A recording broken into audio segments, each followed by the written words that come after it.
Baik, bismillahirrahmanirrahim. Assalamualaikum warahmatullahi wabarakatuh.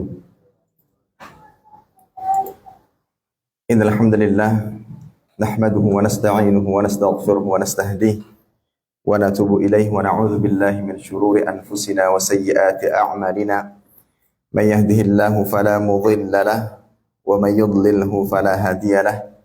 Asyhadu an la ilaha illallah wahdahu la syarika lahu wa asyhadu anna Muhammadan 'abduhu wa rasuluhu la nabiyya wa la rasula ba'dah. Qala Allah 'azza wa jalla ya ayyuhalladzina amanu taqullaha haqqa tuqatih wa la tamutunna illa wa antum muslimun. Ya ayyuhan nasu taqu rabbakumul ladzi khalaqakum min nafsin wahidah wa khalaqa minha zawjaha wa batha minhuma rijalan katsiran wa nisaa'a wattaqullaha alladzi tasaaluna bihi wal arham innallaha kana 'alaikum raqiba. Ya ayyuhalladzina amanu taqullaha wa qulu qawlan sadida yuslih lakum a'malakum wa yaghfir lakum dhunubakum wa may yuti'illaha wa rasulahu faqad faza fawzan 'azima. Thumma ba'd. Fa inna asdaqal hadithi kitabullah wa ahsanal hadyi hadyi Muhammadin sallallahu alaihi wasallam wa syarrul umuri muhdatsatuha fa inna kulla muhdatsatin fid dini bid'ah wa kulla bid'atin dhalalah wa kulla dhalalatin fin nar a'yadzan billahi minan nar. Para hadirin dan hadirat sekalian, Bapak Ibu saudara-saudari kaum muslimin dan muslimat rahimani wa rahimakumullah taala. Alhamdulillah, senantiasa kita panjatkan rasa syukur kita kepada Allah Jalla wa Ala atas limpahan nikmat dan karunia yang Allah Jalla wa Ala berikan kepada kita. Kemudian salat dan salam senantiasa selalu kita berikan kepada Nabi kita yang mulia, yaitu Nabi Muhammad sallallahu alaihi wasallam beserta kerabat beliau, para sahabat dan orang-orang yang senantiasa terus-menerus berada di jalannya sampai hari kiamat kelak. Para hadirin dan hadirat sekalian, azanallahu wa iyyakum jami'an. Insyaallah kita akan melanjutkan pembahasan kitab Fiqih Muyassar yang ditulis oleh Nukhbatun minal ulama, penyusun dari kalangan ulama Mamlakah Al-Arabiyyah As-Saudiyah. Sebagaimana yang tertera dalam kitab ini, di sana ada Profesor Dr. Abdul Aziz Mabruk Al-Ahmadi, Profesor Abdul Karim bin Sunaitan Al-Amri, Dr.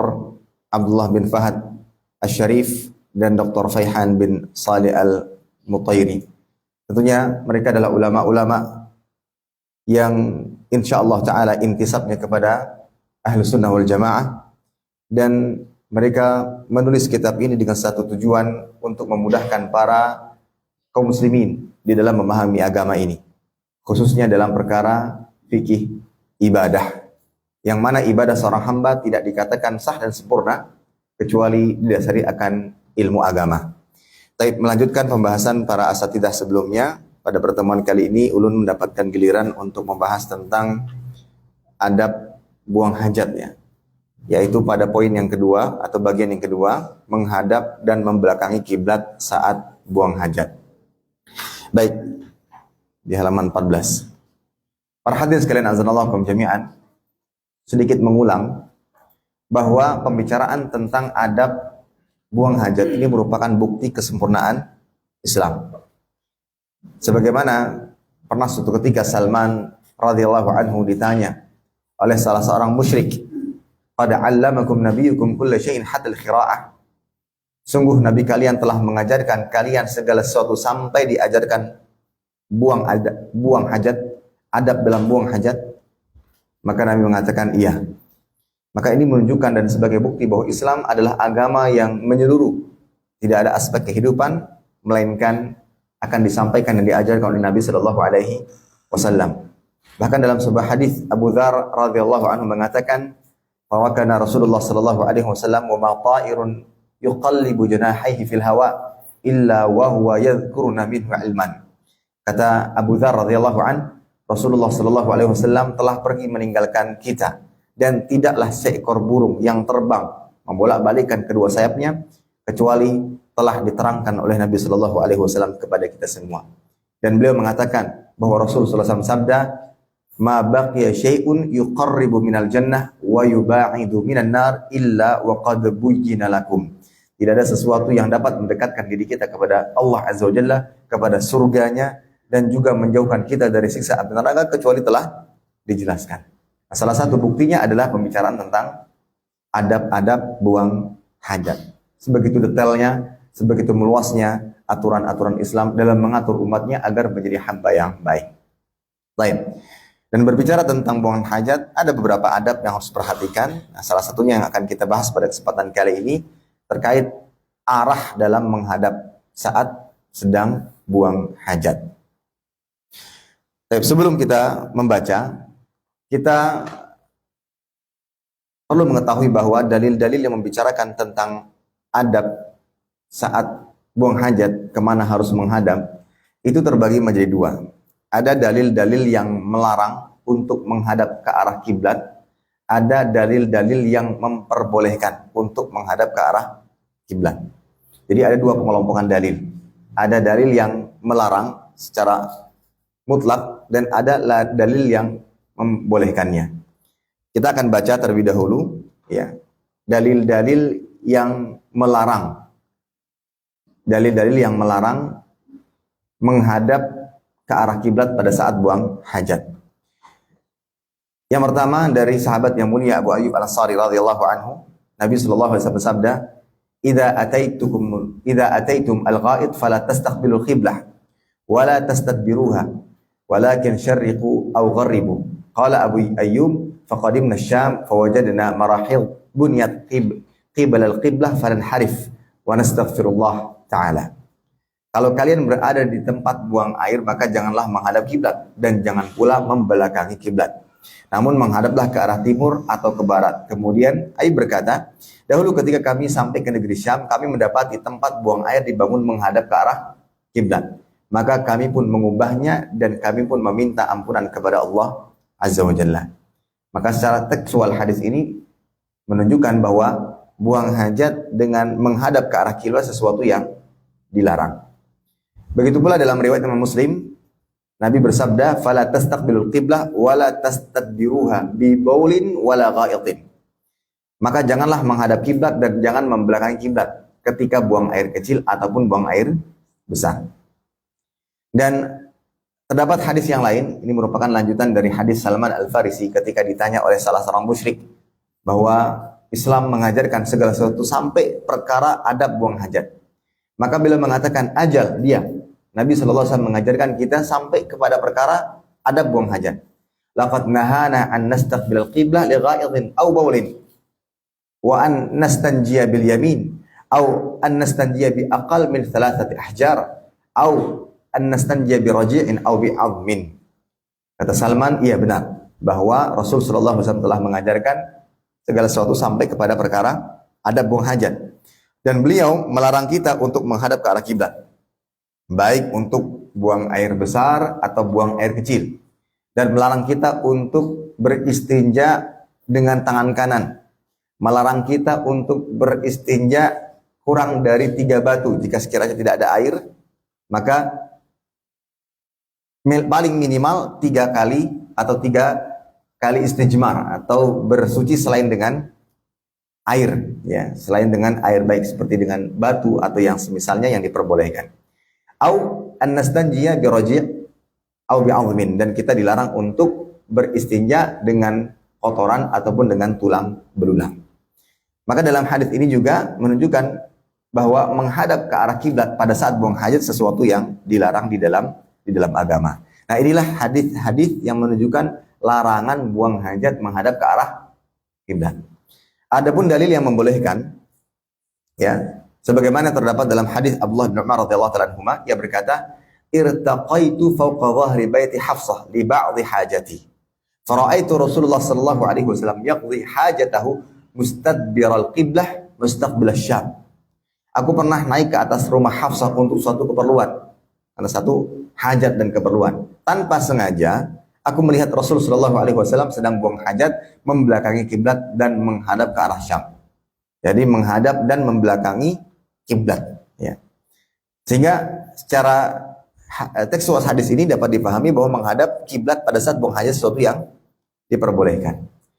Ada pula riwayat dari Marwan ibn al-Asfar. Beliau mengatakan, Ra'aitu ibn Umar ana khara rahilatah mustaqbil kiblah yabulu ilaiha. Faqultu ya Aba Abdurrahman alaysa qad nuhiya an dhalika? Faqala bala innama nuhiya an hadha fil fadha. Fa idza kana bainaka wa bainal qiblah syai'un yasturuka fala ba's. Jadi kata Marwan ya rahimahullah taala, aku pernah melihat Ibnu Umar yang mengarahkan untanya menghadap ke arah kiblat. Lalu beliau buang air menghadap ke arah kiblat. Maka aku bertanya, wahai Abu Abdurrahman, bukankah perbuatan itu dilarang?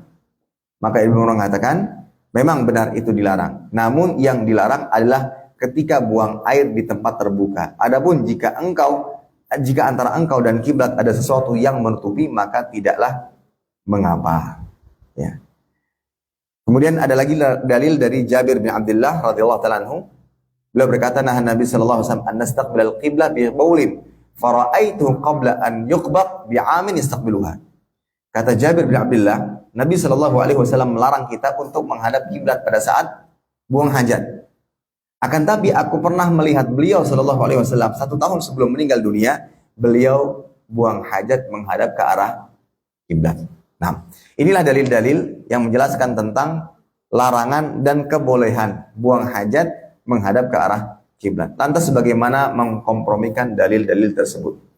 Nah, para ulama berbeda pendapat dalam hal ini. Ada yang mengatakan melarang atau ada yang mengatakan terlarang secara mutlak. Terlarang secara mutlak. Pokoknya tidak boleh menghadap ke arah kiblat, apapun keadaannya. Ya. Ini pendapat dari sebagian para sahabat seperti yang meriwayatkan hadis Abu Ayyub dan juga para tabi'in yang lainnya yang mengatakan bahwa menghadap ke arah kiblat bagaimanapun keadaannya pada saat buang hajat sesuatu yang terlarang. Ada lagi sebagian ulama yang membolehkan secara mutlak. Urwah bin Zubair, Rabi'ah dan lain sebagainya. Mereka mengatakan boleh. Mereka berdalil dengan dalil-dalil yang menunjukkan kebolehan untuk menghadap ke arah kiblat. Namun ada sebagian ulama seperti Imam Madhab, Malik, Asy-Syafi'i, Imam Ahmad, Ishaq, ya, dan beliau salah satu perawi hadis Ibnu Umar. Beliau berpendapat dengan merincikan hukumnya. Merincikan hukumnya. Mereka mengharamkan ketika dilakukan secara atau di tempat yang terbuka. Di tempat yang terbuka atau tidak ada penghalang atau yang dapat memisahkan antara dirinya dengan kiblat. Maka ketika itu dilakukan, ini sesuatu yang terlarang. Dan diperbolehkan apabila tidak di tempat yang terbuka, tertutup, dan ada penghalang antara dirinya dengan kiblat, baik menghadap ke arah kiblat atau membelakangi kiblat. Nah, dan inilah pendapat yang dipilih oleh para ulama. Dalam hal ini penulis dari kitab ini, bahwa menghadap ke arah kiblat dilarang dan tidak diperbolehkan, menghadap atau membelakangi kiblat dilarang dan tidak diperbolehkan ketika dilakukan halal fi sahra bila hail, di tanah lapang tanpa ada penghalang sedikit pun juga. Adapun kalau dalam bangunan atau antara dirinya dengan kiblat terdapat sesuatu yang menutupi atau menghalangi, fala ba'sa bidzalik. Sekarang kita baca apa yang disebutkan oleh penulis dalam kitab ini. Dikatakan tidak boleh menghadap atau membelakangi kiblat saat buang hajat di tanah terbuka tanpa tertutup atau dinding.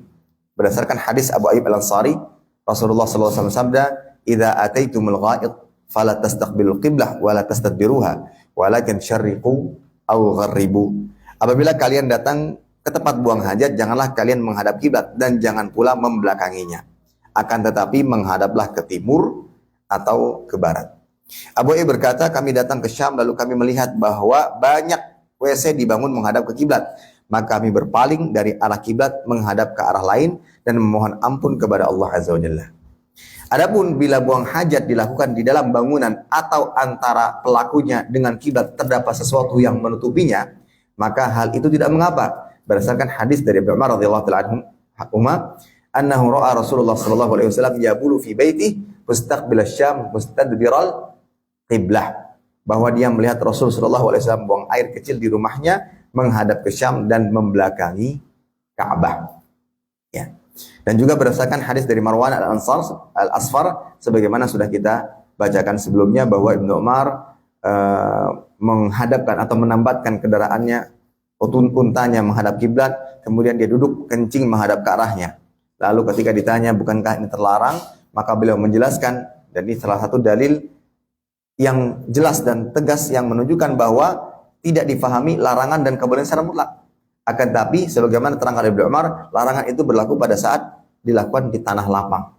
Tidak ada pembatas, tidak ada penghalang. Adapun ketika ada sesuatu yang menutupi atau menghalangi, maka tidaklah mengapa. Wallahu ta'ala amsal. Jadi inilah pendapat yang insya Allah ta'ala lebih rajih dan lebih kuat. Akan tetapi para ulama mengatakan sebagai penutup dari bab ini, yang lebih utama adalah tidak melakukannya sekalipun dalam ruangan. Ya. Tidak melakukannya sekalipun di dalam ruangan. Maka ini menjadi perkara yang perlu diperhatikan setiap kita, terutama yang baru akan membangun rumah. Maka jangan sampai bangunan kamar mandi, toiletnya dibangun menghadap ke arah kiblat. Ya. Dibangun menghadap ke arah kiblat. Ittijah atau arah dia duduk di klosetnya itu jangan sampai menghadap atau membelakangi kiblat.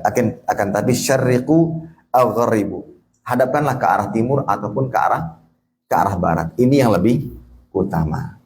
Akan tapi kalau seandainya tidak mampu dilakukan seperti bangunan sudah jadi, maka ini termasuk uzur dan juga termasuk perkara yang dimaafkan, sebagaimana dalil-dalil yang disebutkan bahwa Nabi SAW pernah melakukan hal demikian dan juga sebagian sahabat-sahabat yang lainnya. Akan tapi ini hanya berbicara secara afdoliyah. Jika sekiranya kita bisa hindari, maka itu lebih utama. Ya. Maka itu sesuatu yang lebih utama.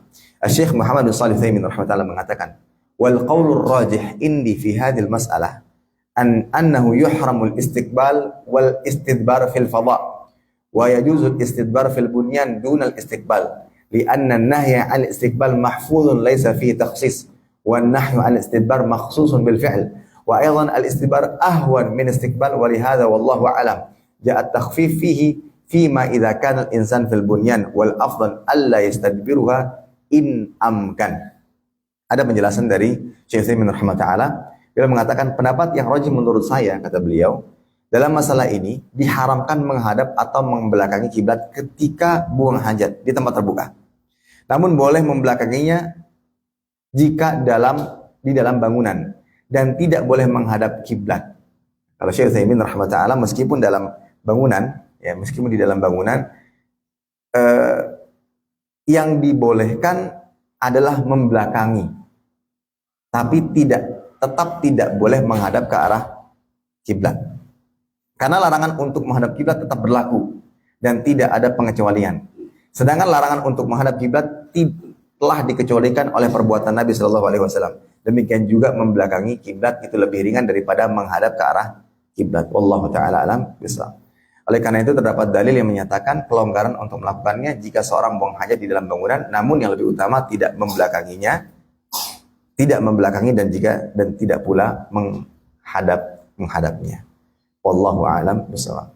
Ini para hadirin sekalian, azallahu kum jami'an, ya. Jika baru mau membangun, maka perhatikan mana arah kiblat agar jangan sampai kita menghadap dan juga membelakanginya. Akan tapi kalau seandainya kita sedang safar, melakukan perjalanan dan kita dapati bangunan-bangunan yang sudah ada itu terbangun menghadap atau membelakangi kiblat, maka hal ini perkara yang dimaafkan, ya. Perkara yang dimaafkan. Dengan dua alasan. Yang pertama, bangunan sudah terbangun dan sulit untuk mengubahnya kembali. Kemudian alasan yang kedua, terdapat hadis-hadis yang menjelaskan tentang kebolehannya. Dalam arti perkara itu perkara yang dimaafkan dan tidaklah mengapa. Wallahu a'lam bishawab. Baik. Ini pembahasan tentang menghadap dan membelakangi kiblat. Ya, menghadap dan membelakangi kiblat. Apa alasan dibalik larangan tersebut? Tentunya adalah tasyarrufan bil qiblah. Kiblat itu merupakan arah tempat hamba-hamba Allah Ta'ala untuk sujud. Tempat atau arah bagi hamba Allah untuk meminta. Itu ittijahul kiblah. Maka dijauhkan, semestinya dijauhkan dari perkara-perkara yang buruk. Perkara-perkara yang buruk. Seperti nantinya kita akan bacakan terkait adab-adab pada saat buang hajat. Termasuk di antara perkara yang dimakruhkan untuk dilakukan adalah pada saat masuk membawa sesuatu yang terdapat di dalamnya ayat-ayat Allah, hadis-hadis Nabi Shallallahu Alaihi Wasallam, kecuali dalam keadaan terdesak. Misalkan dikhawatirkan mushaf ataupun kitab hadisnya ketika diletakkan di luar akan hilang. Tapi asalnya dilarang. Salah satu alasannya adalah untuk menjaga kesucian dan kemurnian daripada ya kitabullah, menjaga kesuciannya, menjaga kehormatannya. Maka demikian pula perkara dalam menghadap atau membelakangi kiblat ini. Wallahu a'lam bishawab. Taib. Kemudian bagian yang ketiga, sunnah-sunnah yang dilakukan ketika hendak masuk ke dalam WC. Penulis mengatakan disunahkan bagi siapa yang masuk ke WC untuk mengucapkan Bismillah Allahumma inni a'udzubika minal khubuthi wal khaba'ith. Dengan menyebut nama Allah, ya Allah, aku berlindung kepadamu dari syaitan, laki-laki dan perempuan. Ya. Dan ini menunjukkan dalil yang menunjukkan bahwa syaitan itu tempat yang disenangi dan disukai oleh syaitan, jin. Dan jin itu ada dua jenis. Ada yang berjenis kelamin laki-laki, ada yang berjenis kelamin perempuan. Yang memungkinkan mereka bisa melihat segala aktivitas yang kita lakukan pada saat di dalam WC. Innahu yarakum huwa wa qabiluhu min haitsu la tarawnahum. Sesungguhnya mereka dapat melihat kalian, mereka dan kabilah-kabilahnya dapat melihat kalian min haitsu la tarawnahum, di saat kalian tidak sanggup melihat mereka. Dan tempat yang paling mereka senangi dan mereka sukai adalah WC. WC.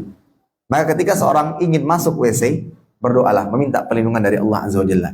Sehingga mereka tidak dapat melihat, tidak dapat mengusik dan seterusnya. Karena ada kemungkinan, wallahu a'lam, muncul ketertarikan dari mereka kepada manusia. Jin laki-laki tertarik kepada perempuan manusia dengan tubuhnya yang kemudian sampai berakhir kepada diganggu. Dalam beberapa cerita disebutkan ada yang senantiasa diganggu.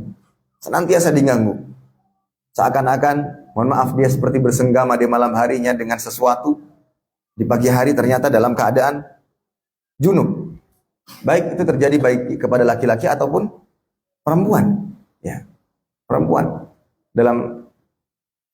Ulun pernah baca cerita. Jadi setiap malam ada seorang laki-laki itu selalu mimpi basah. Dan seakan-akan dia melakukan hal tersebut nyata. Dan ternyata penyebabnya dia diganggu oleh jin, syaitan dari kalangan wanita. Mungkin di antara sebabnya ketika dia masuk WC, dia tidak membaca doa ini, tidak meminta perlindungan dari Allah Jalla wa'ala. Maka ini salah satu adab yang harus diperhatikan. Baca doa sebelum masuk WC. Dan dalam hadis yang lainnya Nabi SAW bersabda, "Sitrun ma bainal jinni wa aurati bani Adam idza dakhala ahadukumul khala an yaqula bismillah." Penghalang antara jin dan aurat anak Adam jika salah seorang di antara kalian masuk ke dalam khala, WC, toilet, kamar mandi, untuk mandi atau yang lainnya, hendaklah dia mengucapkan bismillah. Kemudian ditambahkan Allahumma inni a'udzubika minal khubuthi wal khaba'ith. Ya Allah, aku berlindung kepadamu dari syaitan laki-laki dan syaitan perempuan. Karena mereka bisa mengganggu. Mungkin muncul ketertarikan atau mungkin muncul keisengan. Ya. Dan itu perkara yang kita imani tentang keberadaan mereka. Tentang kemampuan mereka di dalam mengganggu serta membisikkan segala sesuatu kepada manusia. Dan tempat yang mereka senangi adalah kamar mandi. Maka sebagai nasihat untuk kita semua, kalau memang ada hajat ke kamar mandi, maka selesaikan hajatnya dengan cepat, jangan berlama-lama. Jangan berlama-lama, apalagi sampai tertidur di dalamnya. Ya. Kadang kan saking ada satu video yang sebenarnya kurang tepat videonya. Jadi videonya itu adalah bagaimana membuat kamar mandi terasa nyaman. Direnovasi dengan sedemikian rupa, disiapkan karpet yang begitu lembutnya, pewangi-pewangi, bahkan lo lihat dalam video itu segala macam jenis pewangi ada. Kemudian ada alat untuk bisa meletakkan handphone ataupun dibuat atau diletakkan televisi di dalamnya. Ya, macam-macam. Kemudian ada tempat untuk bisa meletakkan cemilan. Mau ngapain di situ lama-lama kan?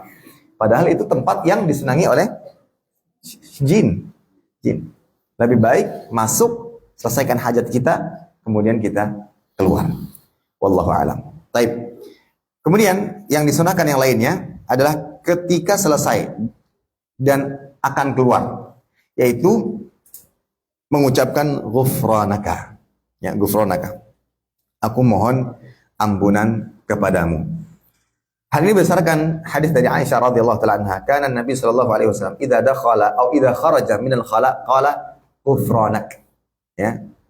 Nabi sallallahu alaihi wasallam ketika keluar dari kamar kecil beliau mengucapkan ghufranaka, ya Allah aku mengharapkan ampunanmu. Apa rahasia dan apa hikmah di balik doa ghufranaka? Para hadirin sekalian azanallahu jami'an, kita sebagai umat manusia tidak luput dari yang namanya kotoran-kotoran. Kotoran-kotoran yang maksud kotoran dosa, kemaksiatan. Dan kita dituntut terus meminta ampunan kepada Allah Azza wa Jalla atas kotoran dosa tersebut. Maka apa yang dilakukan seseorang pada saat buang hajat, ya, itu memberikan isyarat bahwa hendaklah dia memohon ampun kepada Allah Azza wa Jalla atas kekurangan dan kotoran-kotoran dosa yang ia lakukan sebelumnya. Maka daripada saat ia keluar, dia ucapkan ghufranaka, ya Allah, aku memohon atau mengharap ampunan. Untuk di antara hikmah dan hikmah di balik ucapan atau doa orang yang keluar dari khala atau dari WC, sebagaimana dijelaskan oleh para ulama. Jadi memohon ampun atas kotoran-kotoran dosa yang telah ia lakukan sebelumnya. Baik. Kemudian juga di antara sunnah orang yang ingin keluar masuk WC mendahulukan kaki kiri ketika masuk dan kaki kanan ketika keluar. Ya, mendahulukan kaki kiri ketika masuk dan kaki kanan ketika keluar. Karena hal ini berdasarkan sunnah atau hadis Nabi SAW yang memerintahkan agar mendahulukan yang kanan untuk hal yang mulia dan mendahulukan yang kiri untuk hal yang tidak mulia. Dan riwayat berkaitan tentang ini umum. Karena Nabi SAW yu'jibu tayammun fi amri kullihi. Nabi SAW senang untuk mendahulukan yang kanan dalam setiap perkara-perkara yang baik. Ya, ketika masuk WC dan WC sesuatu yang dipandang tidak baik karena itu tempat yang disenangi oleh syaitan, jin, maka dahulukan yang kiri.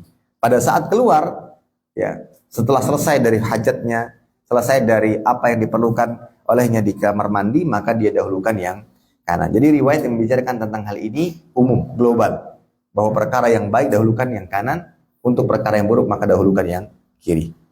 Kemudian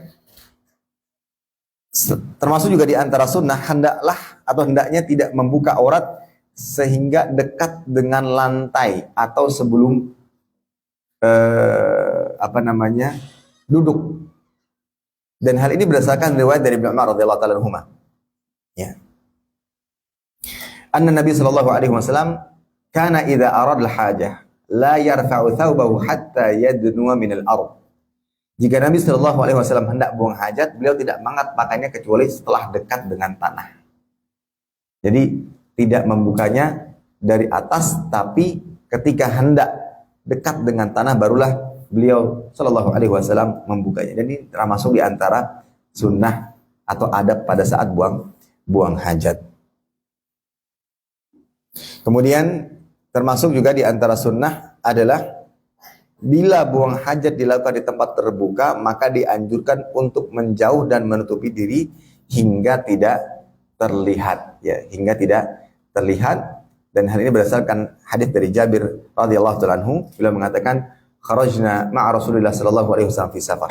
Wa kana Rasulullah sallallahu alaihi wasallam la ya'til bazzar hatta yataghayyaba fala yara. Kami keluar bersama Rasul sallallahu alaihi wasallam dalam satu perjalanan. Dan Rasul sallallahu alaihi wasallam tidak buang hajat di lapangan terbuka melainkan bersembunyi hingga tidak terlihat. Maka di antara kebiasaan yang kurang baik, misalkan pada saat safar, kencing di pinggir jalan. Kadang kencing di pinggir jalan, berdiri, ya, terlihat oleh siapapun yang lewat saat safar misalkan. Mungkin merasa dan mengira bahwa kan tempat sepi. Pak, bapak tuh supir, itu di mobil banyak penumpangnya, mereka bisa lihat semuanya. Sana masuk dulu. Nah, seperti itu seharusnya. Jadi masuk ya taghayyab sampai tidak terlihat oleh yang lainnya. Maka itu di antara adab yang perlu diperhatikan. Nah, hadis-hadis yang kita bacakan tadi ini disebutkan oleh penulis di paragraf berikutnya, ya, yang menunjukkan bahwa di antara adab-adab yang perlu diperhatikan pada saat buang hajat adalah sebagaimana tadi disebutkan. Pertama, masuk baca doa, keluar baca doa. Masuk dahulukan yang kiri, keluar dahulukan yang kanan. Kemudian tidaklah melepas pakaian kecuali setelah mendekati tanah, dalam arti mendekati tempat buang hajatnya. Kemudian tidaklah buang hajat di tempat atau di area terbuka, saat di hutan atau di tanah lapang, kecuali dia menjauh sampai tidak terlihat oleh orang-orang yang bersamanya. Nah, sunnah ini perlu kita ajarkan kepada anak-anak kita. Di antara adab yang perlu diperhatikan, ya, dan kita ajarkan sejak dini. Karena yang seperti ini akan mudah dilupakan jika tidak terus dipraktekkan. Kadang sebagian orang karena tidak biasa dalam hidupnya untuk masuk, lupa baca doa ataupun keluar, atau yang semisalnya. Ini kan karena tidak pernah dibiasakan pada saat masih kecil. Nah, saat ini alhamdulillah Allah Azza wa Jalla berikan taufik kepada kita untuk mengetahui hal ini. Maka jangan pernah lupa untuk mengajari dan mengingatkan anak kita untuk mengamalkan sunnah-sunnah ini. Meskipun terkadang mereka pun sudah mengetahuinya ataupun sudah pernah kita ajarkan sebelumnya. Tidak harus mengapa. Dek, Abi mau masuk atau Abi mau buang air, mau buang air besar, buang air kecil, maka tidak mengapa. Dan tidak salahnya kita katakan, Dek, ingat adabnya apa? Masuk masuk kaki apa? Kaki kiri. Keluar kaki apa? Kaki kanan. Bacanya apa? Karena terus diingatkan, terus disampaikan, maka itu akan menjadi kebiasaan bagi kehidupan mereka. Ya, itu akan menjadi kebiasaan yang melekat. Dan itu pula yang akan menjadi pengingat bagi diri kita. Karena kita terus mengajarkan anak-anak kita untuk melakukan hal yang demikian, maka itu pun akan menjadi pengingat bagi kita untuk melakukan hal yang serupa. Karena kadang kalau sedang dalam keadaan kebelet, kalau dalam keadaan terdesak, ya sunnah-sunnah seperti ini seringkali kita tinggalkan. Masuk aja, keluar aja. Ya. Padahal ini termasuk perkara yang semestinya kita jaga. Baik. Lanjut kepada bagian yang keempat. Apa yang haram dilakukan oleh orang yang hendak buang hajat. Jadi perkara yang akan disebutkan ini perkara-perkara yang perlu kita hindari. Perkara-perkara yang diharamkan di dalam agama. Yang pertama, haram kencing di air yang menggenang.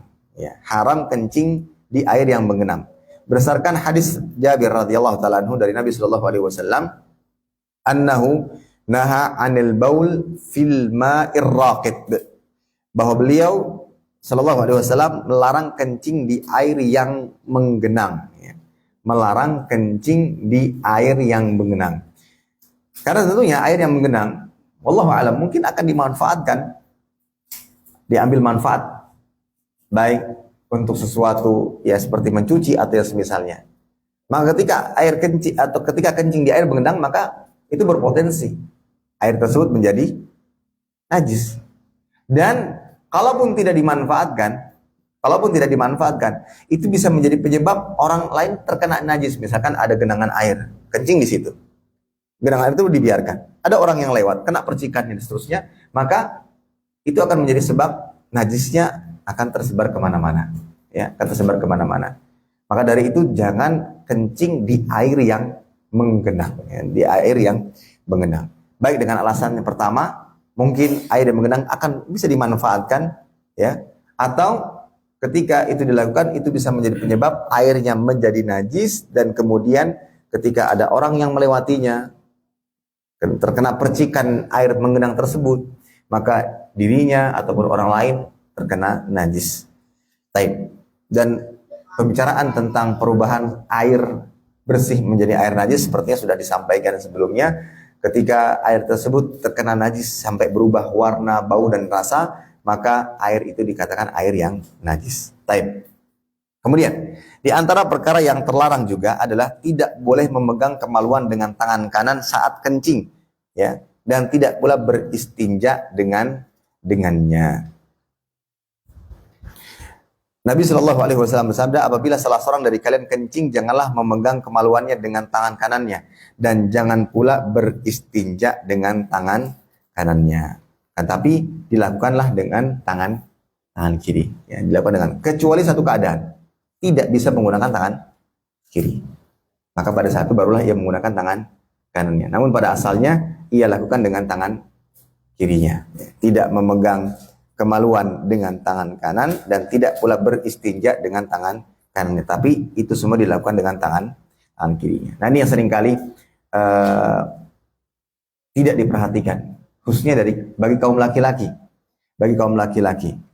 Karena seringkali memegang mungkin dengan tangan kanannya. Entah merasa karena tangan kanan yang banyak digunakan, banyak dipakai, akhirnya secara spontanitas dia menggunakan tangan kanannya untuk memegang, kemaluannya. Pada secara adabnya itu termasuk yang dilarang. Kemudian, haram buang air besar dan kecil di jalan, di tempat berteduh, di tempat atau di taman umum, di bawah pohon yang berbuah, atau di saluran-saluran air, berdasarkan hadis yang diriwayatkan oleh Mu'adz radhiyallahu anhu, yang berkata, Rasulullah sallallahu alaihi wasallam sabda, ittaqul mala'ina tsalath al-baraz fil mawarid wal waqari'atit tariq wadh-dhil. Takutlah pada tempat pemicu laknat. Al-mala'in ini tempat atau sesuatu yang bisa memicu dilaknat. Ittaqul mala'in, sesuatu yang dapat memicu kena laknat.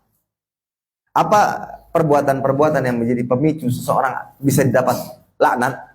Yaitu pertama, buang hajat di saluran air. Buruk sekali perbuatan ini. Kemudian di tengah jalan atau di tempat berteduh di bawah pohon yang biasanya digunakan orang untuk berteduh, beristirahat. Dan ini menunjukkan bahwa perbuatan ini sesuatu yang diharamkan, bukan dimakruhkan, tapi diharamkan. Ketika itu dilakukan, maka ini menunjukkan betapa buruknya akhlak orang tersebut. Maka dari itu tadi, pada saat sedang safar, jangan kencing di pinggir jalan. Karena mungkin pinggir jalan itu jadi tempat istirahat orang. Ya, ketika ingin istirahat sejenak, beristirahatlah di sana. Tiba-tiba tercium bau yang tidak sedap, aroma pesing, bau kotoran. Maka janganlah lakukan hal yang demikian. Jadi jangan buang hajat di saluran-saluran air. Tentunya saluran air ini akan dimanfaatkan untuk konsumsi, untuk hal-hal yang bermanfaat. Begitu pula di tengah jalan karena orang akan lalu lalang, atau di tempat berteduh karena orang akan beristirahat. Ini salah satu bukti lagi yang menunjukkan bahwa Islam mengatur sedemikian rupa dan semuanya untuk kemaslahatan kita semuanya. Dan berdasarkan hadis dari Abu Hurairah radhiyallahu anhu bahwa Nabi SAW bersabda, ittaqul la'inain. Qalu wa mal la'inan ya Rasulullah? Qala alladhi yatakhalla fi tariqin nas au fi dhillihim. Takutlah pada dua perbuatan yang mengundang laknat. Tidak ada suatu larangan yang dikatakan mendatangkan laknat kecuali itu menunjukkan keharaman. Sesuatu yang diharamkan di dalam agama. Mereka bertanya, apa perbuatan laknat tersebut wahai Rasulullah sallallahu alaihi wasallam? Maka beliau menjawab, orang buang hajat di jalan manusia atau di tempat mereka berteduh. Atau di tempat mereka berteduh. Maka ini salah satu perbuatan keji dan perbuatan buruk ketika dilakukan oleh sebagian manusia. Ya. Dan tadi satu hal yang perlu kita koreksi bersama, yang sering kali terjadi dan perlu dibenahi adalah pada saat safar, terdesak atau kebelet, kemudian buang hajat di pinggir jalan. Buang hajat di pinggir jalan. Orang-orang yang melewatinya, mohon maaf, melihat, menyaksikan ada bapak-bapak, laki-laki, muda, tua, kencing. Ya, pemandangan yang sangat tidak nyaman dan pastinya akan sangat mengganggu, akan sangat Dan itu khawarimul muru'ah. Kebayang ada ustadz kencing berdiri pinggir jalan. Khawarimul muru'ah. Dan begitu pula seorang yang dewasa, ya, atau sudah lanjut usia, yang seyogyanya dia dihormati, disegani karena usianya, karena keseniorannya. Kemudian melakukan hal yang tersebut. Kencing di pinggir jalan berdiri, ya. Kemudian habis kencing langsung pergi begitu saja, nggak juga membersihkan, nggak istinja, wala istijmar, wala syai'. Ini sama sekali tidak menunjukkan haibah sebagai seorang muslim. Dan perbuatan ini termasuk perbuatan yang dilarang di dalam agama. Baik. Kemudian diharamkan pula membaca Al-Quran saat buang hajat. Ya. Dilarang untuk membaca Al-Quran saat buang hajat. Ada hadis yang menunjukkan karena Nabi SAW yazkurullah azza wa jalla fi kulli ahyanihi. Nabi SAW senantiasa berzikir kepada Allah azza wa jalla di setiap keadaannya. Lantas bagaimana dengan hadis ini? Bukankah dilarang untuk yang membaca Al-Quran, membaca doa, segala hal yang berkaitan dengan zikir kepada Allah azza wa jalla? Dilarang. Ya. Lantas bagaimana dengan hadis tadi yang dikatakan oleh Aisyah radhiyallahu taala bahwa Nabi sallallahu alaihi wasallam seringkali berzikir dalam setiap keadaannya? Maka jawabannya bahwa zikir yang dilakukan oleh Nabi sallallahu alaihi wasallam di dalam hati. Di dalam hati, tidak diucapkan dan tidak ditalaffuzkan. Astaghfirullah wa atubu ilaih, subhanallah dan seterusnya. Tidak ditalaffuzkan demikian. Akan tapi beliau berzikir kepada Allah azza wajalla dalam hatinya. Untuk menjaga jangan sampai pada saat di toilet, tempat yang paling disenangi oleh jin, kita dalam keadaan kosong, pikiran kosong. Terkadang kan mungkin saking khusyuknya, saking nyamannya, itu pikiran kosong. Lihat ke atas, lama, tiba-tiba hilang. Kosong. Maka pikirkan atau ucapkan zikir-zikir kepada Allah. Diucapkan dalam hati, zikir-zikir. Dalam rangka mengingat Allah azza wa jalla. Ya. Selama itu tidak ditalafutkan, maka hal ini perkara yang diperbolehkan. Dan yang dilarang itu adalah ketika ia lafadzkan. Ya. Ia lafadzkan dengan menggerak-gerakkan bibirnya atau bahkan sampai mengeluarkan suara. Membaca Al-Quran atau zikir atau yang semisalnya.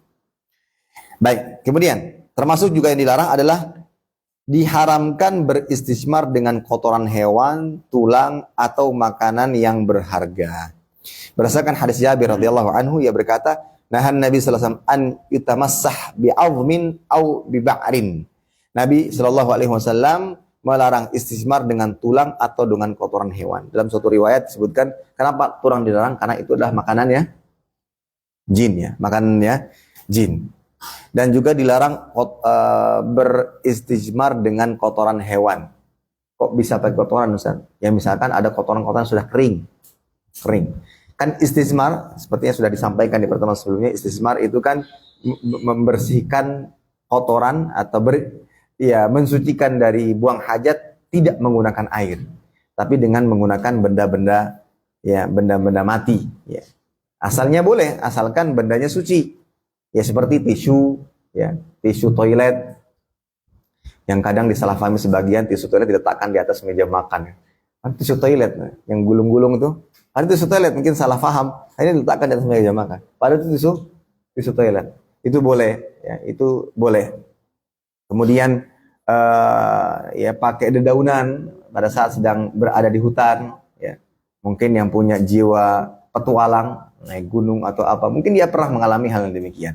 Atau mungkin tinggal di perkampungan. Dulu ingat pribadi ketika masih kecil tinggal di kampung, ya, tinggal di kampung, dan bapak mama itu petani waktu itu, sebagai seorang guru tapi juga petani, berkebun, kebelet nih mau buang air. Yang namanya di area perkebunan nggak ada toilet, nggak ada apa, kata abah nih ambil cangkul gitu sama ember, ya, karena tidak ada sesuatu yang bisa di air yang nggak ada, maka pakai dedaunan. Itu pengalaman saat itu, dan itu istijmar namanya. Nah, pada saat beristijmar dilarang menggunakan tulang-tulangan, ya, karena itulah makanan jin dan kita menghormatinya. Dan juga dilarang menggunakan kotoran hewan yang sudah mengering.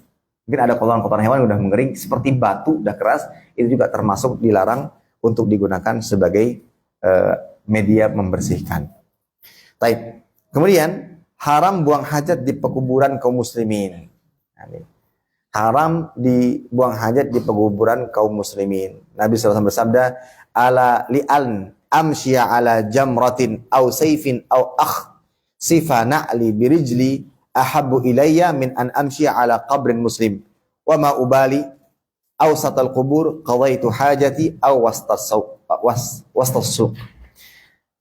Kata Nabi SAW, sungguh aku berjalan di atas bara api atau pedang atau aku menambal sendalku dengan kakiku, itu lebih aku sukai daripada aku berjalan di atas kuburan muslim. Ini hadis yang menunjukkan bahwa seorang muslim itu dihormati baik dalam keadaan hidup ataupun dalam keadaan telah meninggal dunia. Nah, salah satu buktinya termasuk perkara dilarang adalah seseorang berjalan di atas kuburan. Ya, pemandangan yang sangat memprihatinkan ketika seseorang tidak mengindahkan adab-adab saat ziarah kubur. Ketika ingin menziarahi kuburan saudaranya, dia hormati kuburan saudaranya, namun tanpa dia sadari atau mungkin dengan sengaja dia menginjak-injak kuburan kaum muslimin yang lainnya. Maka Nabi mengatakan, lebih baik aku berjalan di atas bara api atau di atas pedang, atau aku tambal sendalku dengan kakiku sendiri dibandingkan aku berjalan di atas kuburan seorang muslim. Dan aku tidak peduli apakah di tengah kubur aku buang hajat atau di tengah pasar, sama-sama buruknya. Sama-sama buruknya. Dan ini adab yang harus kita perhatikan. Dan ini menunjukkan keindahan Islam. Bagaimana Islam mengatur segala hal, bahkan dalam perkara buang hajat sekalipun. Dan itu memberikan manfaat dan faidah yang sangat banyak. Kehormatan muslim terjaga, kenyamanan kaum muslimin atau umat manusia terjaga, tidak buang hajat di sembarangan. Karena wallahu alam, ya, menurut informasi yang kami dapatkan, ada mungkin di beberapa tempat yang kebiasaannya tuh kencing sembarang tempat. Ada satu negara, ya bukan negara Indonesia, negara yang mana kebiasaan penduduknya kencing sembarang tempat. Kencing di sembarang tempat. Di dekat-dekat dinding yang mungkin sudah tidak terpakai, ada sebagian seperti itu. Nah, ini kan sangat buruk sekali perbuatan dan perilakunya. Jika seandainya mereka tahu Islam mengatur, tidaklah diperbolehkan hal itu dilakukan. Bahkan saking menjaganya, mohon maaf, seperti buang angin sekalipun dia menjaga. Tidak mungkin dia buang itu di sembarang tempat, apalagi di hadapan orang banyak. Dia segera menghindar, menjauh, bahkan dia buang karena itu juga bagian daripada buang hajat. Mungkin dia akan lari ke WC untuk membuang hajatnya di sana.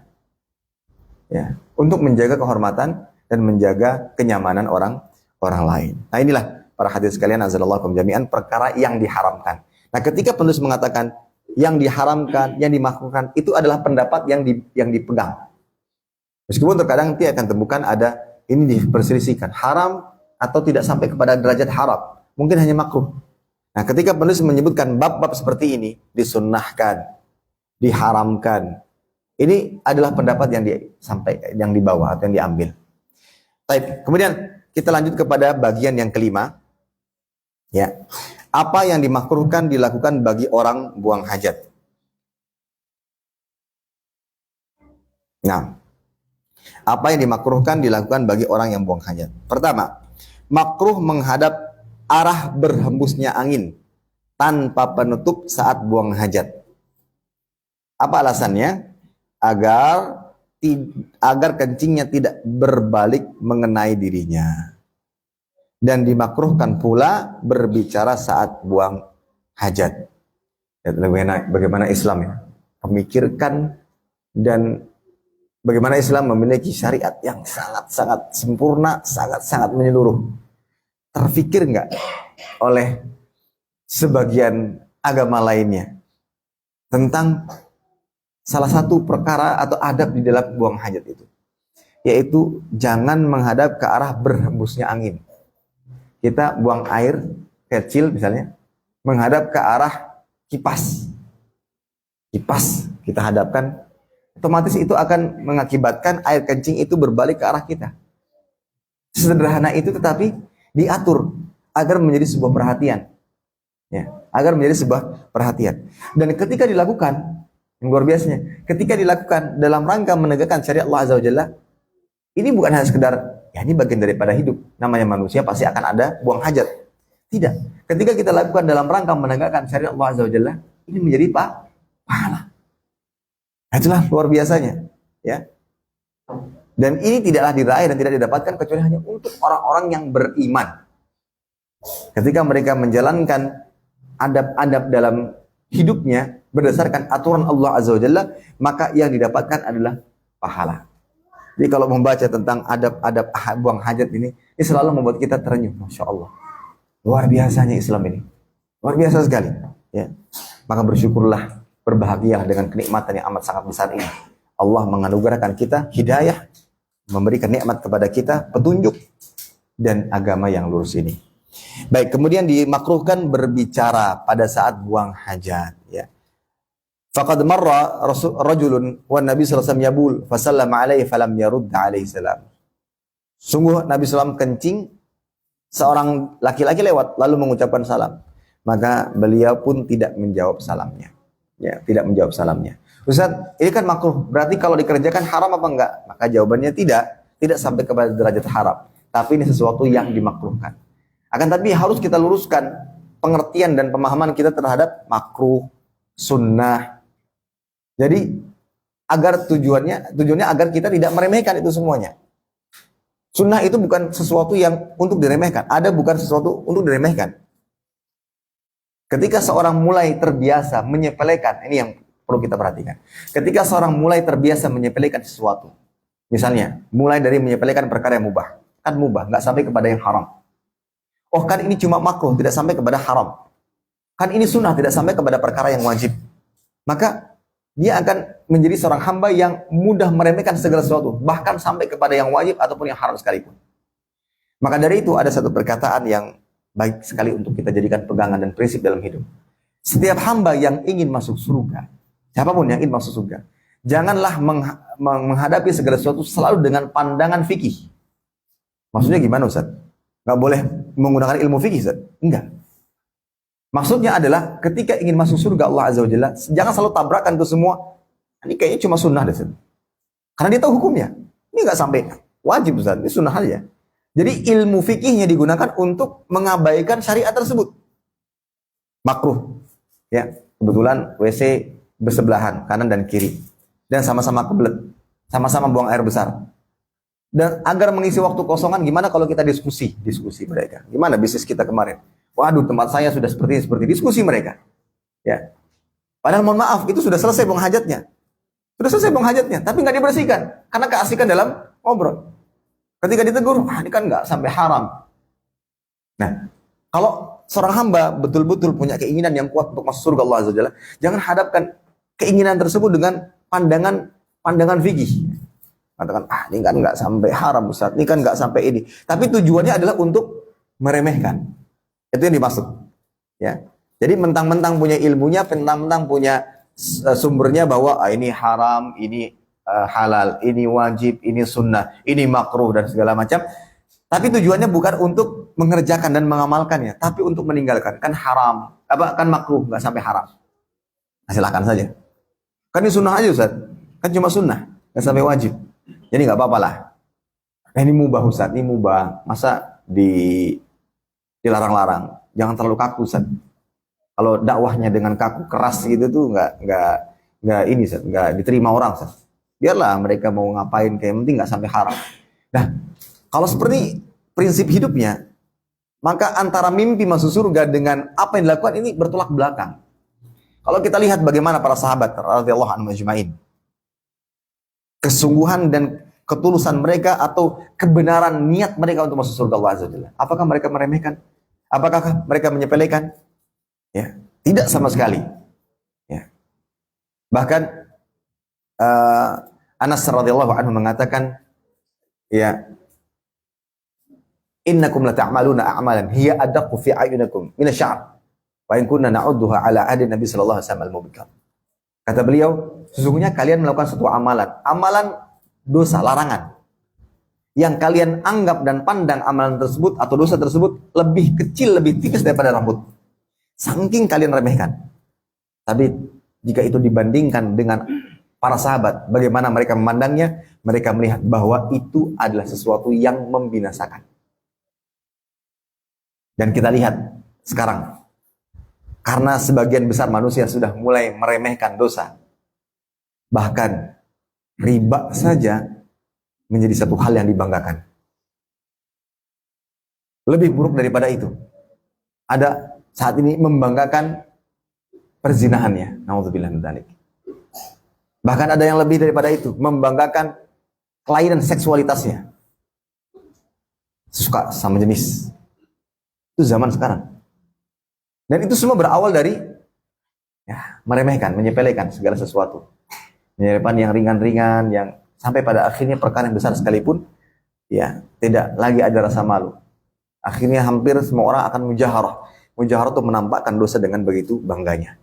Maka perkara-perkara yang makruh itu ada bukan untuk disepelekan. Meskipun tidak sampai kepada derajat yang haram, tapi harus tetap menjadi perhatian setiap muslim. Ya, jadi di antara perkara yang makruh pada saat buang hajat adalah tidak berbicara, tidak berbicara. Kemudian juga makruh kencing pada lubang di tanah dan yang sepertinya. Berdasarkan hadis Qatadah dari Abdullah bin Sarjis, anna Nabi sallallahu alaihi wasallam naha an yubala fil juhri. Qila li Qatadah, fama balul juhri? Qala yuqalu innaha masakinul jin. Nabi sallallahu alaihi wasallam melarang kencing pada lubang. Qatadah ditanya, ada apa dengan lubang? Kok dilarang? Ya. Maka beliau mengatakan, disebutkan bahwa ia merupakan tempat tinggal jin. Tempat tinggal jin. Jin itu ada. Sekali lagi, jin itu ada. Dan bisa mengganggu. Dia ada dan bisa mengganggu. Dan ada orang-orang yang terganggu. Nabi sallallahu alaihi wasallam dan juga sebagai sahabatnya diganggu. Bahkan terkena pengaruh gangguan tersebut. Dan dalam kisah, bagaimana Abu Hurairah gelut dengan jin. Ketika ingin merebut atau mengambil harta dari Baitul Mal. Jin itu ada. Ya. Maka ini menjadi pengetahuan bagi kita untuk lebih membekali diri dengan apa? Dengan zikir kepada Allah Azza wa Jalla, dengan ibadah, dengan melakukan ketaatan kepada Allah Azza wa Jalla. Bentengi diri dengan semua. Ada cerita salah satu ustadz ketika beliau diundang untuk meruqyah. Jadi rumah itu rumah yang banyak kejadian macam-macam. Nah, salah satu penyebabnya di sana ada yang melakukan praktek-praktek kesyirikan. Datang ke sana beliau bukan tujuan untuk baca ini, baca itu, enggak. Kita kajian tauhid aja. Jadi mengadakan kajian tauhid rutin di masjid, di rumah itu. Ayo kita kajian tauhid, kajian keluarga tauhid. Ternyata itu salah satu upaya. Ketika itu dilakukan continue, membuat akhirnya kan rumah itu akan dipenuhi dengan qala Allah wa qala Rasulullah. Itu akan lebih menguatkan akidah, menguat tauhid. Akhirnya kabur. Hilang kesyirikan itu atau hilang gangguan-gangguan tersebut. Ya. Maka harus bentengi diri. Jadi jangan jadikan, kan kadang Ustaz ada ruqyah Ustaz. Kadang kita jadikan Al-Quran maupun zikir-zikir itu hanya sekedar sebagai alternatif kalau kejadian. Ini keliru, salah kaprah. Tapi membentengi diri itu bagaimana? Dengan ibadah yang kita lakukan sehari-harinya. Rumah tidak pernah kosong dari zikir, baca Al-Quran. Kemudian disolatkan dengan solat sunnah. Untuk ibu-ibu, solat wajib di rumah. Anak-anaknya disuruh baca Quran. Kemudian sekali kita perdengarkan pengajian-pengajian di sana. Kemudian juga tilawatul Quran. Ya. Itu jadi aktivitas yang akan menghidupkan atau menjaga rumah kita dari gangguan-gangguan jin tersebut. Ada. Maka ini juga salah satu yang harus kita perhatikan. Baik. Jadi jangan buang air kecil di lubang. Karena itu merupakan tempat jin. Dan juga karena tidak menutup kemungkinan di dalam lubang tersebut ada hewan sehingga sehingga dia menyakitinya. Atau itu adalah tempat tinggal jin sehingga dia juga menyakiti mereka. Nah, jin terganggu, ini tempat saya, rumah saya, tiba-tiba dikencingi. Mungkin mereka akan marah, akan muncul, akan mengganggu, akan memberikan gangguan-gangguan. Ya. Dan untuk itu kita menjaga diri kita dari hal itu semua dengan menjaga adab dalam masalah ini, kemudian juga membentengi diri dengan ibadah kepada Allah Azza wa Jalla dengan zikir dan segala macamnya. Ya. Kemudian juga termasuk di antara perkara yang makruh adalah makruh masuk WC dengan membawa sesuatu yang mengandung zikir kepada Allah Azza wa Jalla. Kecuali sesuatu untuk satu keperluan. Karena karena idza dakhala khada' wada'a khatama. Nabi sallallahu alaihi wasallam kalau masuk WC itu beliau meletakkan cincinnya. Kenapa cincinnya diletakkan? Bukan berarti setiap yang punya cincin meletakkan cincinnya. Tidak. Tapi karena di cincin Nabi sallallahu alaihi wasallam itu terdapat Muhammad utusan Allah. Ada lafzul jalalah. Itu adalah lafzul jalalah. Maka dalam rangka untuk mengagungkan lafzul jalalah, ayat-ayat Allah, hadis-hadis Nabi sallallahu alaihi wasallam, maka tidak boleh atau dimakruhkan untuk dibawa masuk. Kecuali satu keadaan, yaitu dalam keadaan darurat. Misal, ya kalau diletak tidak ada tempat penitipan, kalau seandainya ditinggalkan di luar tergeletak begitu saja nanti khawatir akan hilang, maka boleh dibawa masuk dengan catatan dibalut atau ditutup agar tidak nampak dan terlihat dengan jelas. Kita masukkan ke dalam tas. Kalau seandainya kita punya jaket, kita tutup dengan jaket. Misalkan ada yang bawa mushaf. Ini seringkali ya pengalaman kami pada saat belajar di sana, bawa mushaf kan, bawa mushaf, mau masuk WC nih, mau diletakkan di luar pasti akan hilang, maka masukkan dalam tas, atau kalau bawa jaket, kita gulung dengan jaket, kita bawa masuk ke dalam WC, kemudian kita buang hajat sampai dengan selesai. Maka jika seperti itu keadaannya, hal ini termasuk yang diperbolehkan atau dimaafkan, ya, atau dimaafkan. Wallahu ta'ala alam bissawab. Baik. Alhamdulillah dengan ini kita sudah menyelesaikan bab buang hajat, ya, buang hajat dan adab-adabnya. Dan sekali lagi pembicaraan tentang buang hajat ini bukti bagaimana Islam mengatur segala macam dengan sempurna, luar biasa. Ya, dalam hadis tadi sudah kita bacakan, wa ma ta'irun yuqallibu janahihi fil hawa. Tidak ada seekor burung yang mengepak-ngepakkan kedua sayapnya di udara kecuali Nabi SAW telah menjelaskannya. Dan itu kinayah menunjukkan tidak ada perkara penting yang ada dalam agama yang bisa mendekatkan hamba ke surga Allah Azza wa Jalla dan menjauhkannya dari siksa kecuali telah dijelaskan. Maka ini membuat kita lebih banyak bersyukur kepada Allah Azza wa Jalla. Islam nikmat yang luar biasa, nikmat yang sangat besar, nikmat yang patut senantiasa kita syukuri. Bagaimana cara bersyukur atas nikmat yang Allah Ta'ala berikan ini? Dengan menjadi hamba yang taat. Dengan menjadi hamba yang taat. Ada satu faedah yang kita dapatkan dari tafsir surat Al-Kautsar, di mana Allah Ta'ala mengatakan, Inna a'tainakal kautsar, fasalli li rabbika wanhar. Di awal ayat Allah Ta'ala katakan, sesungguhnya kami memberikan engkau Al-Kautsar. Ada yang menafsirkan kebaikan yang sangat banyak secara umum.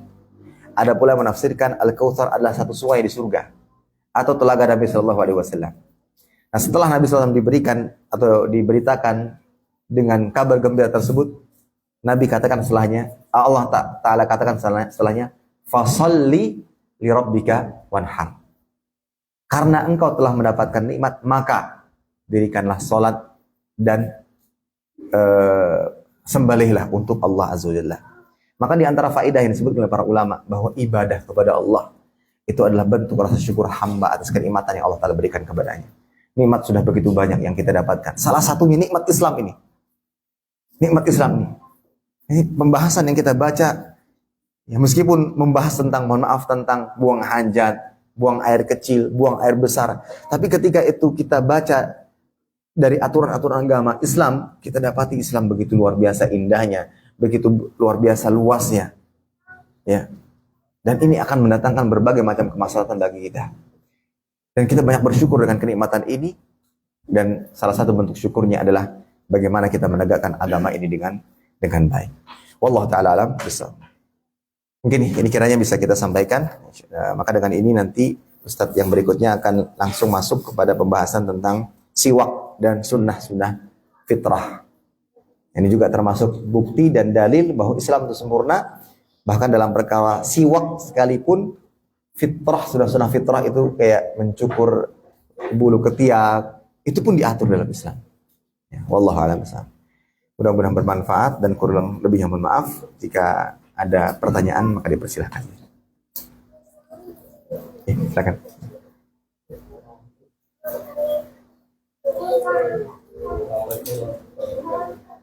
Selamat. Mau tanya terkait dengan kencing berdiri tidak melihat bahasa ini bagaimana? Baik. Bismillahirrahmanirrahim. Wassalatu wassalamu ala rasulillah ma ba'd. Terdapat riwayat menunjukkan bahwa adanya larangan untuk kencing berdiri. La yabulanna ahadukum qa'iman. Tidaklah salah seorang di antara kalian kencing dalam keadaan berdiri. Maka dari sini kita pahami bahwa kencing berdiri termasuk yang dilarang. Akan tetapi ada satu keadaan yang membolehkan seorang kencing berdiri. Di mana ada suatu riwayat yang menyebutkan bahwa Nabi SAW didapati kencing berdiri, tapi pada permukaan tanah yang lembek, yang menyerap, yang tidak dikhawatirkan adanya percikan-percikan. Maka wallahu a'lam bishawab, jika ada satu kondisi atau keadaan yang mendesak gitu, yang mana tidak mungkin kita lakukan buang air kecil dan kecuali dengan berdiri, maka boleh dilakukan. Tapi dengan catatan aman dari percikan-percikan air kencing tersebut. Tapi asalnya sesuai dengan adabnya, ini sesuatu yang tidak disebutkan di sini, yaitu kencing dengan duduk. Ya, kencing dengan cara duduk itu akan lebih aman, dan wallahu alam mungkin bagian kesehatan lebih memahami kencing dengan duduk kan lebih sehat katanya. Kencing dengan duduk akan lebih sehat karena kalau kencing berdiri ada potensi ada kotoran yang masih tersisa, kurang bersih. Karena mungkin posisinya pada saat itu ada bagian-bagian yang terjepit sehingga air kencing tersebut tidak keluar secara sempurna. Maka dari itu di antara adab juga pada saat buang air atau pada saat membersihkan mohon maaf kemaluan kita pada saat setelah buang air bersih, buang air kecil adalah dengan apa? Memijatnya. Untuk memastikan bahwa tidak ada lagi yang tersisa. Ada lagi yang tersisa. Dan salah satu posisi air kencing yang paling baik, ya, Allah alam, saya pernah dengar dan saya pernah lihat di video keterangan dari salah seorang ahli kesehatan, katanya dengan cara duduk. Dengan cara duduk itu lebih sehat untuk kita. Kalau berdiri tidak dilarang secara mutlak, tapi harus memperhatikan kondisi, jangan sampai air kencing itu bisa kembali kepada dirinya dan membuat pakaiannya terkena najis. Tapi jika ditanya apakah boleh Ustaz, jawabannya boleh dengan keadaan atau penjelasan yang telah disebutkan tadi. Wallahu ta'ala a'lam.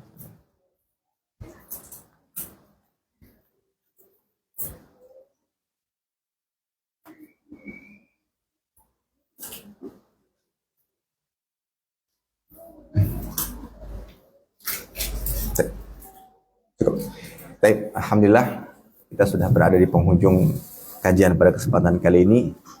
Semoga apa yang disampaikan mendatangkan manfaat dan apa yang kita lakukan sebagai bentuk usaha kita untuk menggapai ridha Allah Azza wa Jalla, semoga diganjar sebagai amal kebaikan dan pahala, dan semoga Allah Ta'ala memberikan taufiknya selalu kepada kita semua. Demikian yang bisa kita sampaikan. Kita tutup dan doa kafaratul majlis. Subhanakallahumma bihamdika asyhadu an la ilaha illa anta astaghfiruka wa atubu ilaik. Wassalamualaikum warahmatullahi wabarakatuh.